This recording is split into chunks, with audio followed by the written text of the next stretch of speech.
उमर रजी अल्लाहु अन्हु एक दफा मजलिस कुरैश में बैठे थे। वहां के लोग रसूल अल्लाह सल्लल्लाहु अलैहि वसल्लम के बारे में बातें कर रहे थे। कोई जादूगर कहता तो कोई शायर और कोई कहानी कह रहा था।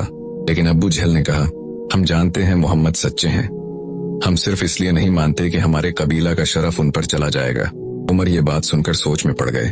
उनके जहन में पहली दफा सवाल जगह बनाने लगा, अगर वो सच्चे हैं तो फिर मैं किस चीज के लिए लड़ाई कर रहा हूँ। यही सवाल उन्हें उस वाक़े की तरफ ले जा रहा था जहां उनकी बहन फातिमा और सद के घर कुरान की तिलावत सुनकर उनका दिल पलटने वाला था।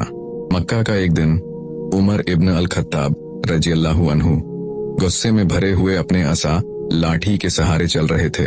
उनका सीना गड़बड़ से भरा था। इस दिन उन्होंने ठान लिया था कि मोहम्मद सल्लल्लाहु अलैहि वसल्लम का मामला अब खत्म कर देंगे। जब वो रास्ते में जा रहे थे, एक कुरैशी ने पूछा, उमर कहाँ जा रहे हो इतने गुस्से में? उमर ने कहा, मोहम्मद को कत्ल करने। उस आदमी ने हंसकर कहा, पहले अपने घर की खबर तो ले लो। तेरी बहन फातिमा और उसका शौहर सद दोनों ने इस्लाम कबूल कर लिया है। ये सुनकर उमर का चेहरा लाल हो गया। गुस्सा उनकी रगों में उबाल पड़ा। अपनी ही बहन मेरे घर में इस्लाम? जब उमर उनके घर जा पहुंचे, अंदर से कुरान की तिलावत की आवाज आ रही थी।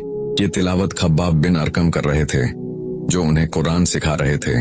उमर के कदम भारी आवाज से जैसे ही करीब आए, घर में खौफ फैल गया। खब्बाब पर्चियां छुपाकर एक कोने में छुप गए। उमर गुस्सा कर अंदर घुसे। ये क्या आवाज थी? सद ने कहा, हम बस गुफ्तगू कर रहे थे। उमर ने उन्हें धक्का दिया। फातिमा रजी अल्लाहु अन्हा ने बीच में आकर कहा, उमर सच को रोका नहीं जा सकता, हम मुसलमान हो चुके हैं। ये लफ्ज सुनकर उमर ने गुस्से में अपनी बहन को मारा। फातिमा का चेहरा खून से भर गया। अगर पार्ट 4 चाहिए तो कमेंट करें।